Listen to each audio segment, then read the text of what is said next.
নমস্কার বন্ধুরা, দিতির রান্নাঘর উইথ ব্লগ চ্যানেলে আপনাদের প্রত্যেককে স্বাগত। দেখুন, আজকে নিয়ে চলে এসেছি সম্পূর্ণ নিরামিষ উচ্ছে চচ্চড়ি। গরম ভাতে কিন্তু এর স্বাদ খুব সুন্দর। তো চলুন আজকের এই উচ্ছে চচ্চড়িটা আমি কিভাবে বানালাম দেখে নিই। তো দেখুন বন্ধুরা, উচ্ছে চচ্চড়ি করার জন্য কড়াইতে দিয়ে দিয়েছি সর্ষের তেল, আর এদিকে তেলটা খুব সুন্দরভাবে গরম হয়ে গেছে। আমি এবার প্রথমেই ফোড়নে দিচ্ছি একটু 5 ফোড়ন।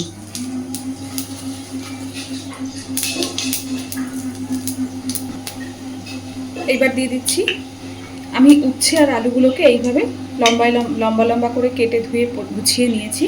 এবার দিয়ে দিচ্ছি কেটে নেওয়া উচ্ছে আর আলু।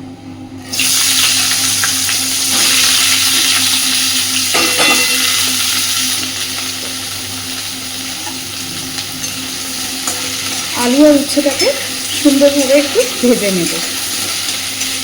একেবারে লালচে করে ভাজতে হবে এমন নয়, কিন্তু বেশ একটু সুন্দর করে উচ্ছে আর আলুটাকে ভেজে নেব।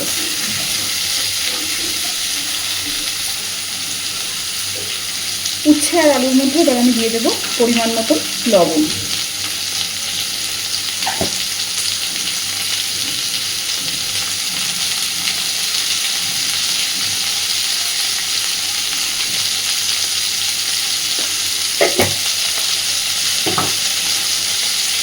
এবার দিচ্ছি হলুদ গুঁড়ো।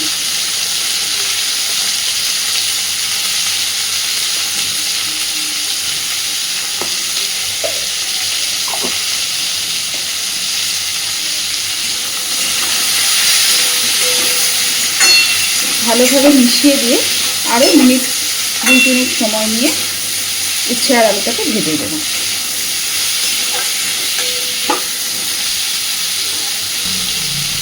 দেখুন, আমি আলু আর উচ্ছে খুব সুন্দর করে ভেজে নিয়েছি। একেবারে লালচেও করিনি, আবার বেশ সুন্দর একটা ভাজাও হয়ে গেছে। এই পর্যায়ে এর মধ্যে আমি দিয়ে দেবো খানিকটা সর্ষে বাটা। সর্ষে বাটাটা দিয়ে, যেহেতু সর্ষে বাটা বেশিক্ষণ কষার কোনো ব্যাপার নেই, মশলা তাতে তিতো হয়ে যাবে, সর্ষে বাটাটা দেওয়ার সাথে সাথেই আমি দিয়ে দেবো মশলার বাটি ধুয়ে জল।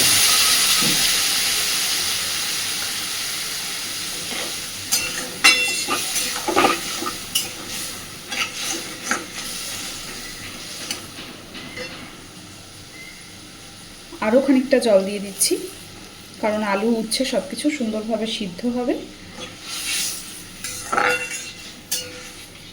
আর এই রান্নাটাতে একটু সামান্য গ্রেভি থাকবে।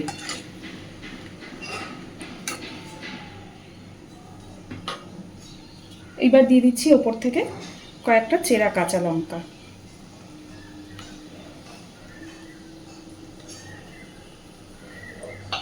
ঝালটা আপনারা আপনাদের প্রয়োজন অনুযায়ী বুঝে ব্যবহার করবেন।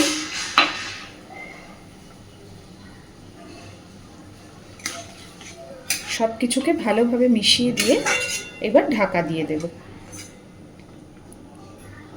উচ্ছে ভাজা বা উচ্ছে দিয়ে অনেক রকম তরকারি আমরা বাড়িতে বানিয়ে খেয়ে থাকি, কিন্তু উচ্ছে দিয়ে এইভাবে উচ্ছে আলু চচ্চড়ি বা উচ্ছে আলুর রসা যেটাই বলুন, এইভাবে একবার বানিয়ে খেয়ে দেখবেন। গরম ভাতে না ভীষণ ভালো লাগে।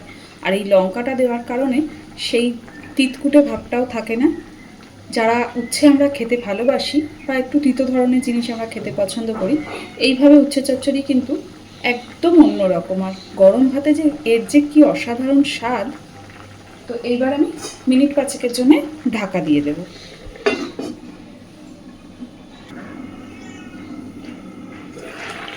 ঢাকনাটা তুলে মাঝে মধ্যে একটু নেড়ে দেব।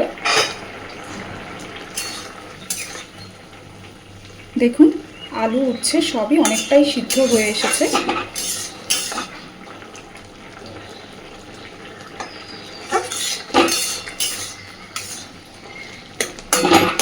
আরও মিনিট খানেক এইভাবেই ঢাকা দিয়ে রাখবো। তো দেখুন, আমাদের সব কিছু খুব সুন্দরভাবে সিদ্ধ হয়ে গেছে। এইবার একটা দুটো লঙ্কাকে একটুখানি এইভাবে খুন্তি দিয়ে দিয়ে ঘেঁটে দেব, তাতে করে ঝালটা সুন্দর করে সব কিছুর সাথে মিশে যাবে। আর এই কাঁচা লঙ্কাগুলো ভাতের সাথে ডলে খেতে এই তরকারিটাতে ভীষণ ভালো লাগবে। অবশ্যই এইভাবে বাড়িতে একবার বানিয়ে দেখবেন। আমি সব কিছু সিদ্ধ হয়ে গেছে, এবার গ্যাসের ফ্লেমটাকে অফ করে দিচ্ছি। আর সবার লাস্টে আমি ওপর থেকে দিয়ে দেবো খানিকটা কাঁচা সর্ষের তেল।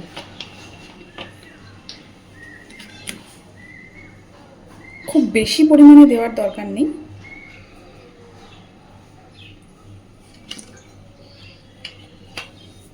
সামান্য একটু কাঁচা সর্ষের তেল ওপর থেকে দিয়ে দিয়েছি। এবার খুব ভালো করে সব কিছুকে মিশিয়ে দিতে হবে।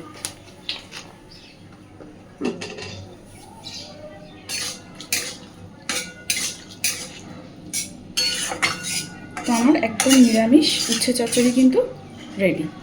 অবশ্যই এইভাবে একবার বানিয়ে খেয়ে দেখবেন, আমি কথা দিচ্ছি আপনাদের ভীষণ ভালো লাগবে। আর যদি আপনারা এর মধ্যে চিংড়ি মাছের ব্যবহার করতে চান তাহলেও কিন্তু খেতে আরও ভালো হয়। সেক্ষেত্রে যখন উচ্ছে আর আলুটা ভাজা করি সেই সময় চিংড়ি মাছটা দিয়ে দেবেন। তো আজকের আমার এই উচ্ছে চচ্চড়ির রেসিপিটা আপনাদের কেমন লেগেছে আমাকে জানাতে ভুলবেন না। আর প্লিজ আমার চ্যানেলটাকে লাইক, শেয়ার এবং সাবস্ক্রাইব করে আমার পাশে থাকবেন। আর এতক্ষণ আমার সাথে থাকার জন্য অসংখ্য ধন্যবাদ।